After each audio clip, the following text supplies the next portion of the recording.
Welcome to this explainer. Today, we're going to dive straight into the smoky, highly secretive backrooms of 1944 to uncover exactly how the US dollar became the absolute anchor of the global economy. I mean, it is a wild story. We're going to trace its path from sheer wartime urgency, right through an era of totally unprecedented global prosperity, into a dramatic, system-breaking collapse, and ultimately, an unbelievable rebirth. Let's get into it.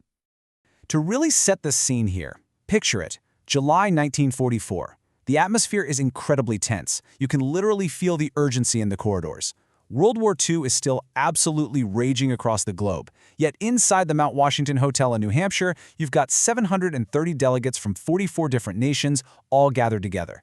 And they aren't there to discuss military tactics. No, they are tasked with a monumental job, deciding whose financial system is going to govern the peace once the war finally ends.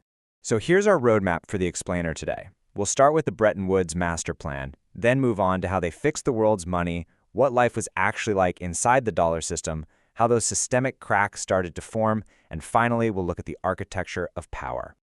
All right, part one, the Bretton Woods master plan and forging a totally new financial order.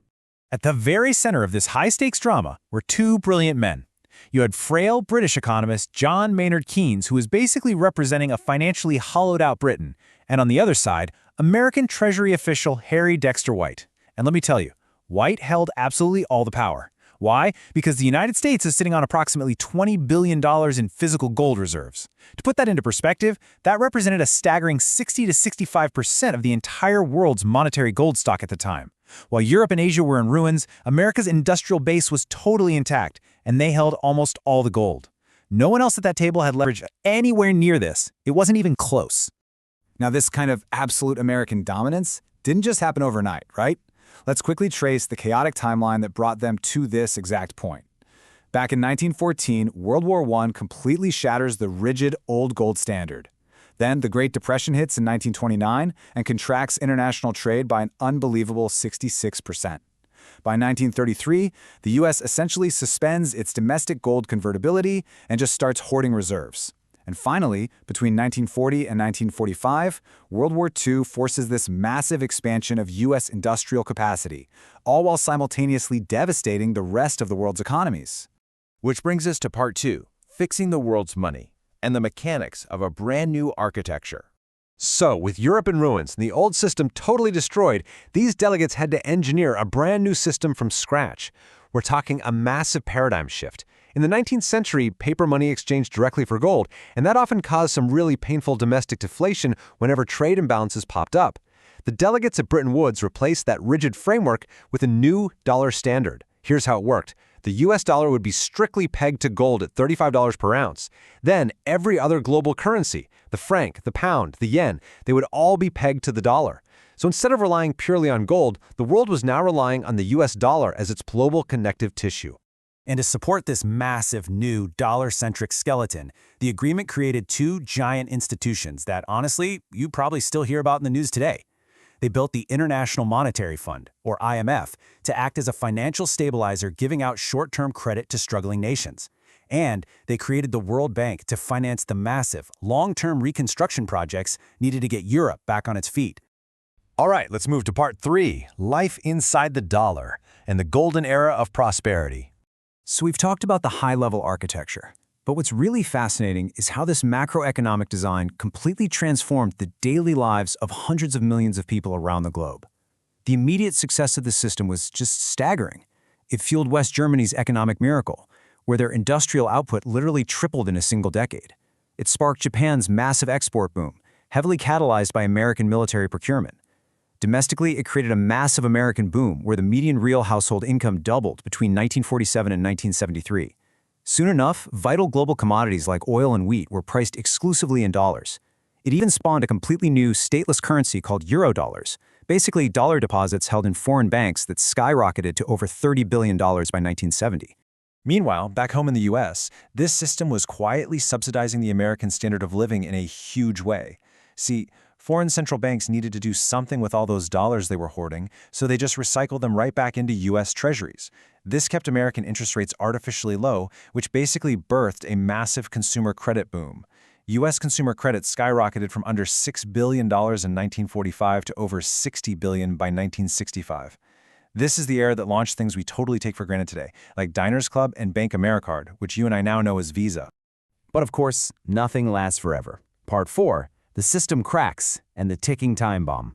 Beneath all this incredible, debt-fueled prosperity, there was a fatal mathematical flaw just waiting to go off. It's known as the Triffin Dilemma, identified by an economist back in 1960. And it was basically a mathematical certainty. Look, for the world economy to function using the dollar, the U.S. had to supply the world with those dollars by spending more abroad than it collected. But if you run persistent deficits forever, you eventually print more foreign dollar claims than you actually hold in physical gold, meaning the simple act of supplying the world with liquidity would inevitably, mathematically destroy the exact gold standard that the whole system relied on. And, well, the rest of the world eventually caught on. Throughout the 1960s, as the United States spent billions financing the Vietnam War, domestic inflation really started to heat up. Trust in the dollar began to heavily erode. Countries quickly realized that a dollar losing its purchasing power couldn't possibly maintain a fixed $35 per ounce gold peg. Leaders like Francis Charles de Gaulle pushed back hard against America's exorbitant privilege. They aggressively started draining America's gold window, systematically exchanging their paper dollars for physical gold. So by 1971, the arithmetic was simply undeniable and, frankly, terrifying. The United States had been drained down to only about $10 billion in gold reserves. Yet, sitting against that, foreign central banks held roughly $60 billion in claims. Think about that. If even a fraction of the world showed up asking for their gold, America couldn't pay. The system was fundamentally, mathematically bankrupt. This unbearable tension finally culminated on a Sunday night in August 1971. President Richard Nixon interrupts popular television programs to deliver an absolute bombshell of a broadcast, officially breaking the ultimate promise of the Bretton Woods Agreement. He announced the U.S. would temporarily suspend the convertibility of the dollar into gold. Spoiler alert, temporarily did not survive contact with reality. In that single, historic moment, the Bretton Woods fixed-rate system was completely dead. Which leads us to our final part, Section 5, Architecture of Power and the Ambiguous Resolution. So, Bretton Woods was dead, but in a massive plot twist that stunned global markets everywhere, the US dollar did not die with it. Stripped of its physical gold backing, the dollar somehow survived because the global economy was simply too deeply dependent on it to let it fail. Its value shifted from a shiny physical metal to an abstract structural dependency. Global trade contracts were already written in dollars. International debt was strictly in dollars. And this dominance was permanently cemented when the United States formed agreements ensuring that Saudi oil, and eventually all global oil, became priced exclusively in U.S. currency. The gold was gone, sure, but the petrodollar had officially emerged. So looking back, how do financial historians actually make sense of all this today? Well, they typically interpret this incredible 27-year rise and transformation through 3 distinct lenses. First, there's strategic design, the idea that this was a deliberate, somewhat sinister construction of an American financial empire. Second, systemic drift, arguing that this was really just a mathematical accident driven by the inescapable logic of the Triffin Dilemma. Or third, war economics, suggesting dollar dominance was just the natural, totally unintended residue of America being the only major economy to survive World War II completely intact. The truth? It likely borrows a little bit from all 3 of those frameworks. But as we wrap up this explainer, I really want to leave you pondering a fascinating question. Was this entire era of dollar hegemony a planned architecture of power, or just the unintended consequence of delegates trying desperately to stabilize a rapidly collapsing world? It's a question that financial historians still furiously debate today, and understanding it is absolutely crucial to making sense of the invisible financial forces that continue to shape our modern world.